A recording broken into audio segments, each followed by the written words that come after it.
Hey guys, Mr. Pokke here, back with another video.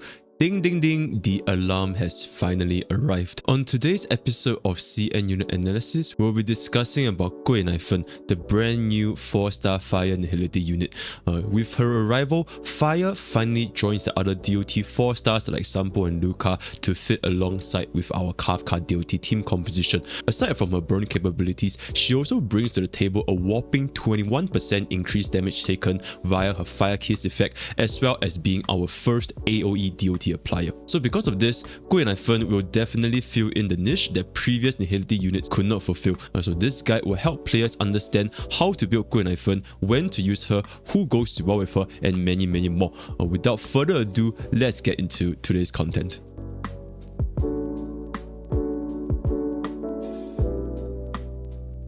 So going on to our very first helpful tip, Guinaifen is an excellent debuffer. Now many players have the assumption that she's only good for DOT team compositions like Kafka, but fail to realize how good Firekiss effect actually is. The best part, the Firekiss actually procs after an enemy takes damage from any burn status, which makes her an extremely potent debuffer in monofire team comps where Himiko, Asta, or even Hook can readily mark a burn on the target. 21%, which goes up to 28% at Eidolon 6, at level 10 talent is really strong, translating to essentially a 21% final damage increase. And more of this will be explained in her special mechanics to help you guys understand exactly how vulnerability works in Honkai Star Rail. The next tip is that Guinaifen excels at AOE DOT application. Compared to our previous two DOT units like Sampo and Luca, Guinaifen is the only one that can consistently mark DOT to every single unit with good frequency.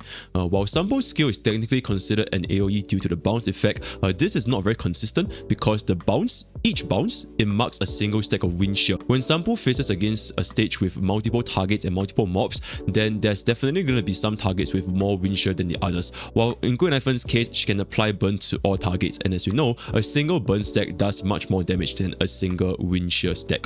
So in contents like currently the Memory of Chaos 10 with multiple fire weak enemies as well as multiple mobs on the very first wave, she is much more optimal compared to the other 4-star DOT team comps. And next, Guinaifen's ultimate, it does not inflict burn.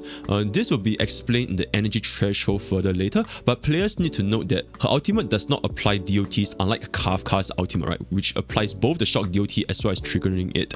And as such, if our target does not have any burn status at all, then Guinaifen's ultimate will only be a mere 120% AOE damage, which means the damage is just really low. So for most cases, players definitely need to make sure the target has some kind of burn effect on it before using Guinaifen's ultimate. So taking that into consideration, there's no reason to increase Guinaifen's ultimate uptime, and instead opting for an attack percentage or break effect group can greatly help Guinaifen's DOT and damage capabilities better.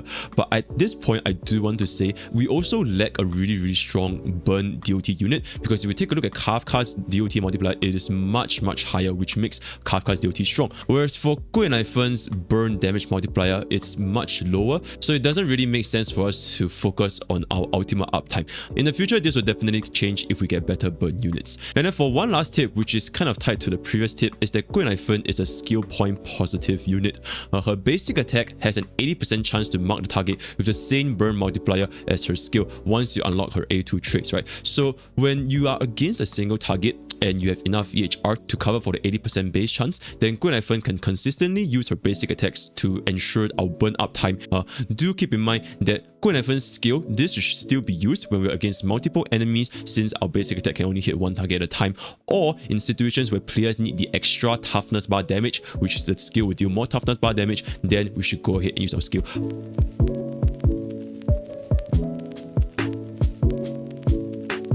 Now moving on to our trace priority, Firekiss is our most crucial and universal ability, which is her talent, able to not only benefit the DOTs but also for any team compositions, which also benefits every single ally whenever we were to hit a target applied with Firekiss. Following which, skill and ultimate, they can be raised with more urgency if we're going to be playing Guinaifen in the DOT team comp. Otherwise, then the multipliers from the burn as well as the damage from the ultimate, it is not that important if we're going to be using Guinaifen as like a debuffer purely for a fire Firekiss. And then for basic attack, players should probably consider giving a little bit of level, since we are going to be using our basic attack with Guinaifen, and if we're going to be dealing more damage, why not, right?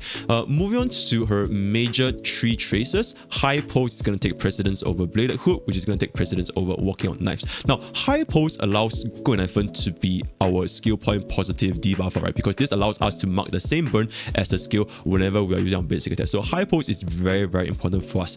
Bladed Hook will allow Guinaifen to apply our debuff at the very, very first turn because of the 20% action value advance. So in the situation where if our Guinaifen speed is not fast enough, Bladed Hook ensures that we can always mark our Firekiss before our main DPS go ahead and take a turn. But then lastly, Walking on Knives is a very nice touch to just improve her overall DPS, but it is not as important as compared to High Pulse and Bladed Hook. And at this point, I just want to bring this to your attention. Note that Guinaifen's combined trace allocation, which is all of her little minor traces, it is mainly fire damage percentage, break effect, which is the first unit to get any break effect trace, as well as effect hit rate, which means just like Topaz, Guinaifen lacks attack percentage. So for DOT Guinaifen, this means that she needs to be supported by attack percentage main stats, either through a rope or a chest piece, or we need to run her with attack percentage supporters like Asta to compensate for her low attack overall. So that is going to be that for her trace priority.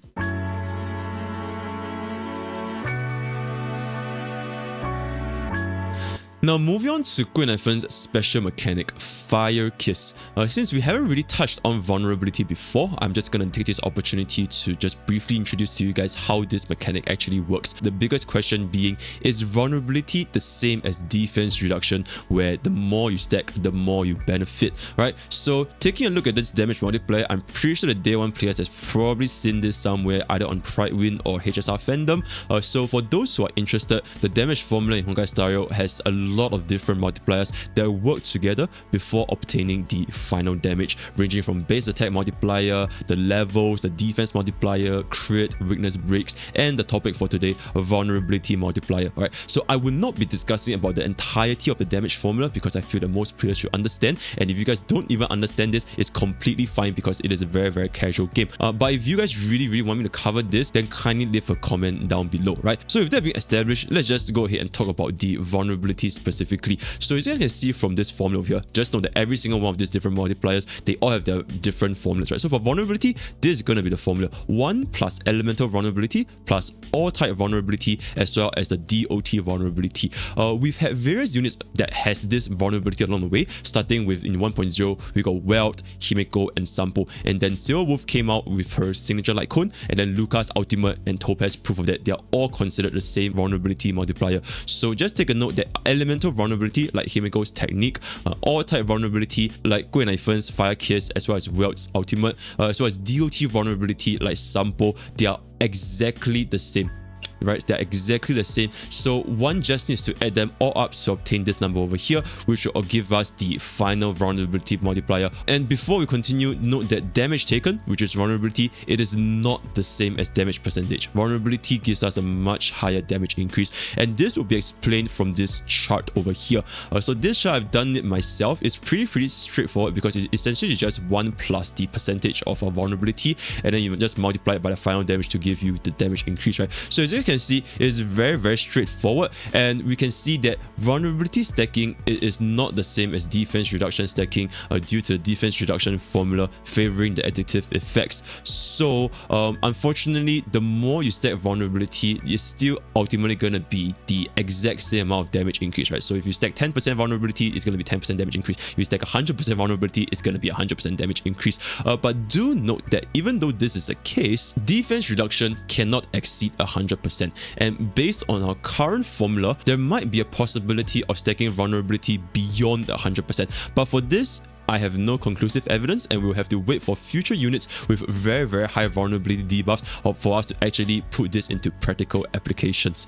Another thing is, note that the final damage increase from vulnerability, even though it's just not as high as stacking defense percentage, it is still extremely strong. So remember that in my previous video, I was talking about Topaz Signature Lightcone 1, the 24% crit damage is only equivalent to a 6 to 9% final damage increase based on how much crit damage your unit have. The benefits going lower, the higher the crit damage you have, right? Whereas for vulnerability, it is going to be a consistent flat damage percentage increase. No matter what kind of crit damage, what kind of attack percentage, what kind of damage percentage you have for the unit, it's always going to be a flat damage increase. So with that established, I just want to refer you guys to my testing over here.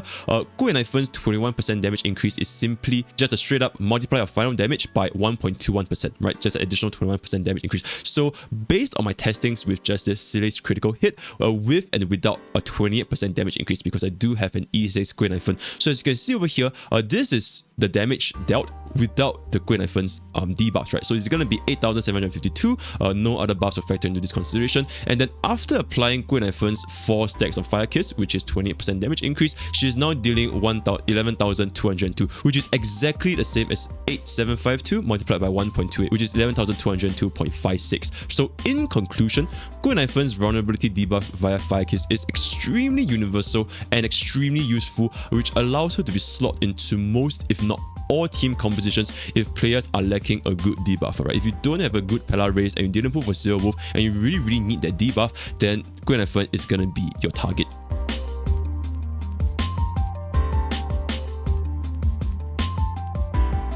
Moving on to her Eidolon Benefits, her E1 is especially useful for DOT compositions, not so much if our Guinaifen is going to be the only debuffer, because especially if she has sufficient EHR, right? So lowering the effect rest by 10%, it means that other DOT appliers or other debuffers like Sampo, Kafka, Silver Wolf, Pella, they can forsake more EHR for more speed or more attack percentage. Alright, so this is very similar to how Silver Wolf's E2 works. E1 pretty decent if she's not going to be the only debuffer. Her E2 is also really good, but only really for DOT Guinaifen, because note that this burn, when an enemy target is burned, Guinaifen's basic attack, it can increase the multiplier. This can come from any source, right? It doesn't have to mean that you have to be the one applying burn with Guinaifen. As long as the target is burned, our multiplier for this burn status goes up by 40%, which basically places our burn from a 218% at level 10 trace to 258% burn at a level 10 trace, right? So yeah, the damage is definitely going to be considerable, especially for DOT Guinaifen, so it's a pretty decent item to have. Not so important if you're just going to be running her as a debuffer and you don't really care for her damage output. Moving on to her E4. Every time the burn status inflicted by Guinaifen causes damage, she regenerates 2 energy. Note that even though this says it has to be the burn status inflicted by Guinaifen, Kafka can actually trigger this effect because Kafka is triggering her allies burn. So Kafka actually works really well, so that every single time she skill, Guinaifen gains 2 energy. But note that this is only for Guinaifen's burn. This is not for other units burn, right? So just keep that in mind. And as mentioned previously, we will not be relying on Guinaifen's ultimate that much, since her ultimate only triggers a burn, and it's not like we have an extremely high burn multiplier like Kafka's 290% shock at the moment, right? So that being said, we might see more use for Guinaifen's E4 in the future with stronger burn DOT units, but for now this is not going to be a very important Eidolon. And finally, for Eidolon 6, this is essentially Guinaifen's game-changing ultimate, right? Basically changing from 3 stacks of Firekiss to 4 stacks of Firekiss, bringing the additional damage up from 29% to 28%. And as shown from the above special mechanics section where I discussed exactly how vulnerability works, this is straight up a 7% final damage output increase. And as I mentioned just now, a 24% crit damage increase, I'm just taking this as an example from Topaz signature Lightcone, is roughly a 6 to 9% final damage increase. Or even E1 full strength 30% crit damage is also roughly around like a 8 to 10% final damage increase. So this single Eidolon is pretty much equivalent to some units Eidolon 1 or signature Lightcone 1, right? So this is definitely going to be her most important item to just straight up increase her damage as well as her team's damage by the highest amount. But that being said, even if you don't have this Eidolon 6, she's definitely still a very viable debuffer, because 21% damage increase is still really high, right? So in summary, E1, E2 and E4, they're all really useful for DOT team comps, because all of these Eidolons really just benefits Guinaifen's burn multiplier as well as increasing the uptime for her triggering her burn damage. These are really good, whereas E6 just makes her universal vulnerability much stronger, allowing her to be slotted into more team comps and just have generally more usage than outside of just DOT alone. But at the end of the day, E0 Guinaifen is completely viable, and she doesn't require any Eidolons to make her work, right? So that's going to be that for her Eidolon section.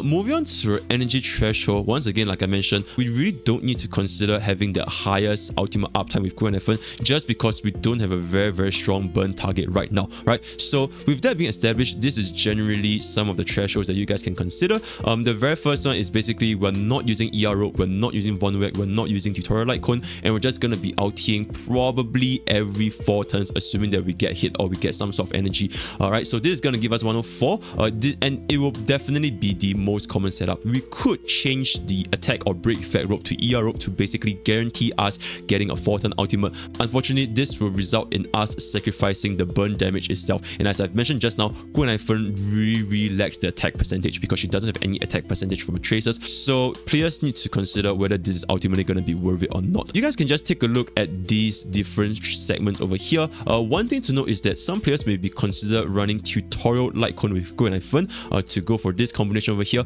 You can see that with tutorial Lightcone as well as ER rope, we can guarantee a 3-turn ultimate because this is going to be 107 times 19.4%. But however, this is not recommended because number one, tutorial Lightcone only triggers when we have an enemy with defense down, and as we know, Guinaifen doesn't have defense down, right? So unless they're going to be pairing her with another defense down unit, then this Lightcone is completely worthless. And then once again, like I mentioned, we just really don't need to sacrifice so many things. We don't need to sacrifice our attack percentage. We don't need to sacrifice like a damaging Lightcone just for the sake of increasing our ultimate uptime because we don't have a unit with very high burn multipliers, right? And then one last thing is her Eidolon 4 with any Lightcone. Running ER rope with her Eidolon 4, we can trigger a 3-turn ultimate if we can trigger E4 8 times, or if we're going to be using her skill every single turn, we need to trigger her E4 3 times. Now this is not practical unless we are pairing her up with Kafka because we need somebody else to help trigger Guinaifen's burn, otherwise it's just going to be way too slow for us to get so many triggers within 3 turns, right? So just for your consideration. And the bottom line, as I mentioned earlier again and again, Guinaifen, it is not relying on her ultimate. She does not have very high burn multiplier, and Firekiss can be easily maintained without ultimate's burn trigger, right? ER rope with E4, we can see potential in the future where we have better burn units with a much stronger DOT multiplier. Otherwise, attack percentage or break effect rope would perfectly suffice for Guinaifen.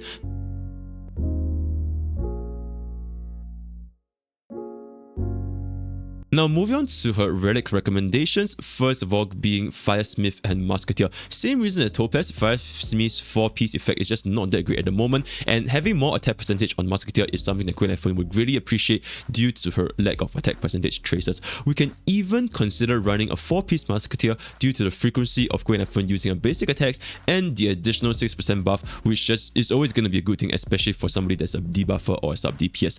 Hacker Space can also be considered to help hit specific speed thresholds, as well as making us apply our debuffs much easier, although this is not as required in mono fire element since Firekiss can be applied by any burn sources, right? So that's for your consideration. And then 4-piece thief set for a break effect Guinaifen, this is actually really good as well. This also allows our main stats for her chest as well as her sphere specifically to be focused on defensive stats like HP percentage, defense percentage, and effect hit rate to manage her hit rate requirements, right? So with that considered, this is actually a really comfortable, very comfy set, especially for new players who are lacking good attack percentage and speed subs on their alternative. The 4-piece thief set, it also refunds 3 energy per break, which leads to improved ultimate uptime and may see more usage with burn duty comps in the future. So that is her 4-piece. Then moving on to a 2-piece is very straightforward. It's always going to be fleetless and Q for any debuff or any sub DPS, right? Q is going to be optimal for crit ratio DPS, while fleetless is better for DOT DPS. But at this point, I do want to note that Q will be harder to trigger for Guinaifen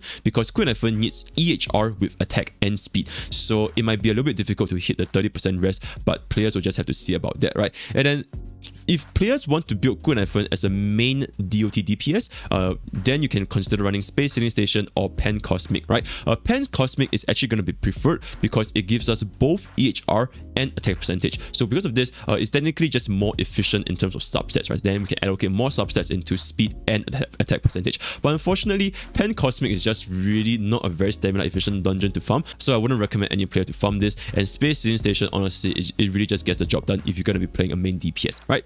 And as for main and substats for Guinaifen, she does have very good base chance of 100% using her skill, but only 80% base chance using a basic attack. Even with Guinaifen's E1, which reduces the enemy's rest by 10%, she will still definitely need some EHR steps more than usual if players want her to be somebody that is going to be applying burn while using basic attacks, right? So if you want to be conservative with skill points, then EHR is definitely going to be more required. The energy rope explanation has already mentioned above, so it's going to be considered for us once better burn units are released, but for now attack percentage is going to be ideal, right? Everything else is relatively standard for Debuffer / DOT, right? So chest is going to be EHR attack, boot speed, attack or ER rope, fire damage sphere, and then we have a high substat priority for speed and EHR, attack percentage and break effect, and finally HP and defense percentage. And then for the first line, we only really just need as much speed and EHR as we need to meet the thresholds, and then afterwards the remaining subs should go into attack percentage or break effect. And I just want to note here, the rope over here, it can also be break effect, right? If you're going to be running a break effect Guinaifen. And that's going to be all for her relic recommendations.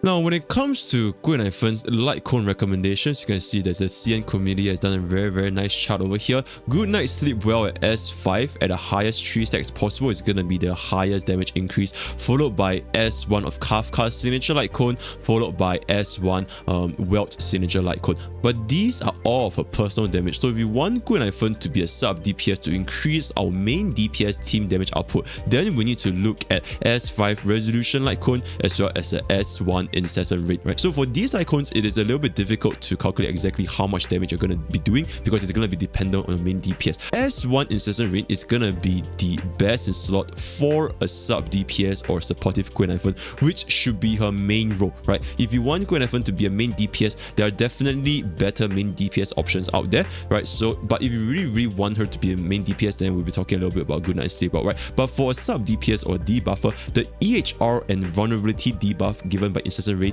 is second to none. The crit rate is not going to be useful for her, but everything else is just really good. And with no trigger conditions as well as the highest base stats amongst all of the other Lightcones, this is easily our strongest pick for a sub DPS / debuffer Guinaifen. S5 resolution, especially if we're going to be using break effect similar to Incessant Rain, we can opt for more defense reduction so as to benefit our main DPS. Although this is less comfortable, right? This is less comfortable compared to Incessant Rain because it doesn't provide the EHR required for us to trigger the defense reduction. Not to mention, if you guys do not have S5 resolution, if you only have S1, that's only 60% base chance, so it's going to be quite difficult to trigger the defense reduction. But that being said, this has an even higher damage ceiling for our entire team if we have additional sources of defense reduction like Silver Wolf, Pella, or even the exploding goldfish, right? So this is going to be up to the team comp you're going to be running. Do account for the fact that if your resolution is not in S5, then you definitely need more EHR to compensate for this. And then moving on to the best Lightcone for personal damage is going to be S5 Good Night Sleep Well at maximum stacks, which essentially is the stronger version of Eyes of Prey with a much higher damage percentage, but we wouldn't have as much EHR. So this is going to be less ideal for newer players if you don't have sufficient EHR stacks to mark your debuffs. S5 Eyes of Prey, which is basically just like Good Night Sleep Well with lower damage percentage but higher EHR. This is going to be excellent for DOT Guinaifen. Also doesn't have any penalties like resolution if our players have low super impositions, right? So this is a great free to play option. And finally, the S5 Herta Shop Lightcone, right? This is the best in slot for main DPS break effect Guinaifen, but this is not recommended if she's a supportive breaker, meaning that the debuffs from Incessant Rain and Resolution Lightcone to improve our main DPS damage would be preferred than just strictly increasing Guinaifen's break effect damage herself, right? And then at this point, I just want to note that the Kafka signature Lightcone, I didn't include it in the list over here because it will almost certainly always be used on Kafka herself. But if you guys really want to run a main DPS Guinaifen without Kafka, then you can consider running Kafka's Lightcone. It's actually really good on her with additional DOT and speed, which is definitely going to improve a main DPS Guinaifen's damage output. But it is definitely not the normal way to go about doing it, right? So in summary, Incessant Rain / Resolution will be excellent for sub DPS and debuffer Guinaifen, whereas Good Night Sleep Well and Eyes of Prey will be much better for DPS Guinaifen. At the same time, sub DPS can also consider the damaging Lightcones like Good Night Sleep Well, but it is not going to be ideal if our player's main DPS is outputting much higher damage than our Guinaifen's damage, right? So that is going to be that for her Lightcone recommendations.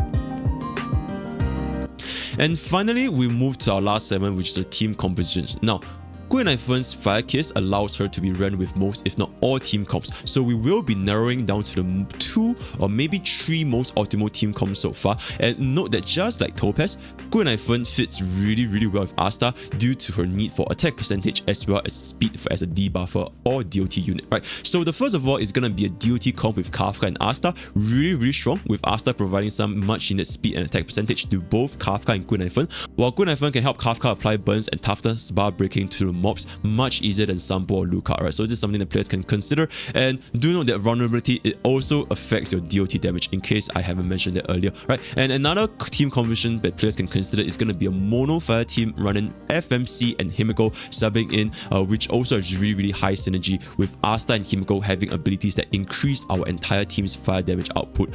Fire MC is also an exceptional breaker as well as a sustain unit, which creates more opportunities for Himiko's to have more follow-ups, which has even higher damage combined with Guinaifen's Firekiss, right? And if a player's gears are strong enough, if you're strong enough to defeat a stage without running a sustain, then players can even consider dropping Fire MC and run Topaz to go all out on the offensive and quickly dispatch Fire Weak stages such as Memory of Chaos 10 stage 1 right now. So these are some of our sample team comps with Asta, Guinaifen, Kafka and Sustain for the standard DOT team composition running alongside Kafka, as well as the Asta, Guinaifen, Himiko and Fire MC for the mono fire. Asta is going to be running Planetary Rendezvous, Fire MC, Guinaifen, Asta, they're all really good at breaking. Then Himiko is just going to go a lot of follow-up attacks, right? And then finally, Asta, Guinaifen, Himiko and Topaz, if we're just going to drop the sustain and just go all out on the mono fire follow-up damage, right? For the highest damage possible using the mono fire team. And with that, we've come to the end of Guinaifen's CN unit analysis. Do let me know in the comments, what do you guys think of this? How would you guys use Guinaifen? Did this guide provide any value to you guys whatsoever, right? If you guys would like to engage in further discussions, feel free to hop onto my Discord, Pokke's Village, where we have a very active community